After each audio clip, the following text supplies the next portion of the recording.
का प्राकट्य उत्सव है। तो सभी वैष्णव भक्तों को हमारे स्वामी जी के प्राकट्य उत्सव की बहुत बहुत शुभकामनाएं, बहुत बहुत बधाई हो। श्यामा प्यारी कुंज बिहारी, जय जय श्री हरिदास दुलारी। अब मैं आपको स्वामी जी के जीवन के बारे में कुछ बताने जा रहा हूँ। आज हमारे रसिक चक्र चूड़ामणि परम रसवतार स्वामी जी का प्राकट्य उत्सव है। तो स्वामी जी का जन्म विक्रम संवत 1535 में हुआ था, लगभग 542 वर्ष पूर्व। स्वामी जी महाराज श्री ललिता सखी जी के अवतार में थे। स्वामी जी के पिताजी का नाम था श्री रसिक शिरोमणि जी श्री आशुदीन जी महाराज जी, और माता जी का नाम था श्रीमती गंगा देवी जी। आप सारस्वत ब्राह्मण कुल में आपका जन्म हुआ था। आप पंजाब के मुल्तान में रहते थे, मगर पता नहीं क्यों इस ब्रज की ओर आकर बस गए, जिसका नाम हरिदासपुर हुआ, जो वर्तमान में अलीगढ़ के पास है। श्री स्वामी श्री जी महाराज जी ने अपने पूज्य पिताजी से विरक्त दीक्षा लेके श्री वृंदावन धाम आ गए। श्री निधवन राज में विराजे, वह अपनी साधना से प्रिया प्रीतम को रिझाने लगे। स्वामी जी महाराज संगीत कला में पूर्ण थे, क्योंकि ललिता सखी जी के अवतार थे। ललिता सखी जी भी स्वामी जी को मतलब ठाकुर जी को संगीत सुनाती थी। तो अब मैं आपको स्वामी जी के दो जीवन चरित्र की कथा सुनाने जा रहा हूँ। तो पहली कथा है तानसेन और अकबर की। एक बार तानसेन जी अकबर को संगीत सुना रहे थे। तो अकबर ने कहा, वाह तानसेन वाह, तुम क्या संगीत सुनाते हो, तुमसे अच्छा कोई संगीत सुनाता ही नहीं होगा। तो तानसेन जी ने कहा कि मैं तो मेरे गुरु जी के सामने कुछ नहीं हूँ। अगर आप मेरे गुरु जी का संगीत सुनोगे तो आप पता नहीं क्या करोगे। तो अकबर ने बोला, अच्छा मुझे उनके दर्शन करने हैं और मुझे उनका संगीत सुनना है। तो तानसेन ने कहा, हाँ हुजूर आप कर सकते हो, मगर आपको ऐसे बादशाह के रूप में आप वहाँ नहीं जा सकते हो, आपको एक साधारण आदमी मन के आना होगा।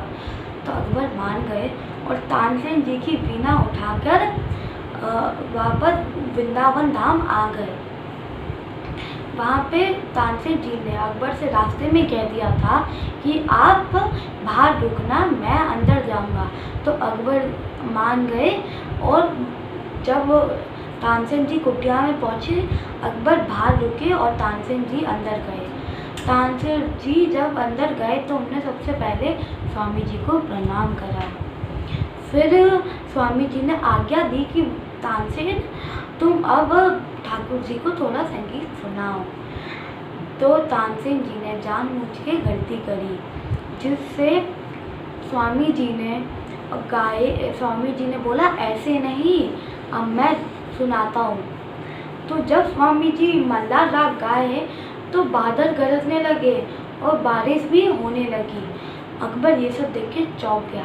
जब स्वामी जी दीपक राग गाते थे तो दीपक जल जाते थे, क्योंकि स्वामी जी इन सब रागों में सिद्ध थे। अब जब अकबर ने ये सब देखा तो उन्होंने बोला, अरे क्या संगीत है, मैंने आज तक इससे अच्छा संगीत सुना नहीं है। तो स्वामी जी ने तानसेन से कहा, ये कौन है? तो तानसेन जी ने कहा, ये अकबर बादशाह है, ये आपके दर्शन करने आया है। तो स्वामी जी ने जब अकबर की निष्ठा देखी तो उसे अंदर बुला लिया और फिर अकबर ने स्वामी जी को प्रणाम करा। फिर अकबर ने तानसेन जी से कहा कि तानसेन तुम इनके सामने तो कुछ भी नहीं हो। तो तानसेन ने कहा, आप सही कह रहे हो, मैं तो एक मुगल के बादशाह को सुनाता हूँ, मगर हमारे स्वामी जी तो पूरे ब्रह्मांड के बादशाह को सुनाते हैं। तो अब फर्क तो होगा ही ना। ऐसे हमारे स्वामी जी थे। अब मैं आपको स्वामी जी की विरक्ति की कथा सुनाता हूँ कि स्वामी जी कैसे विरक्त में रहते थे। रोज हमारे ठाकुर जी के चरणों में से 12 मोड़ें प्रकट होती थी। तो रोज स्वामी जी उन मोड़ों को इकट्ठा करके उनसे 56 भोग सामग्री लाके 56 भोग बनाते थे। फिर उस 56 भोग को ठाकुर जी को भोग लगाते थे। उसके बाद उसके 2 हिस्से करते थे। एक हिस्सा जाता था संतों को और 2 हिस्से के 3 हिस्से करते थे। और एक हिस्से में मछलियाँ, एक हिस्से में बंदर, एक हिस्से में पक्षियाँ, और खुद थोड़ा सा प्रसाद इतना सा लेते थे। और रोज रात को चने भिगो के सुबह चने पाते थे। इसको देख के ठाकुर जी बहुत दुखी हुए कि आप मुझे तो इतना अच्छा भोजन खिलाते हो, इतना अच्छा 56 भोग खिलाते हो और खुद कुछ खाते नहीं हो, क्यों? तो स्वामी जी ने कहा कि 56 भोग आप जैसों को पचता है महाराज, हम जैसों को 56 भोग नहीं पचता। मगर ठाकुर जी नहीं माने और बार बार कहते रहे कि कुछ पा लिया करो। तो स्वामी जी ने ठाकुर जी का मन रखने के लिए रोज बाटी बनाते थे, उसका भोग लगा के खुद पाते थे। अब ऐसे हमारे स्वामी जी महाराज जी थे। ऐसे स्वामी जी महाराज विरक्ति में रहते थे। तो आज ऐसे ही महापुरुषों का प्राकट्य उत्सव है। तो सभी व्यस्त भक्तों को हमारे स्वामी जी के प्राकट्य उत्सव की बहुत बहुत शुभकामनाएं, बहुत बहुत बधाई हो।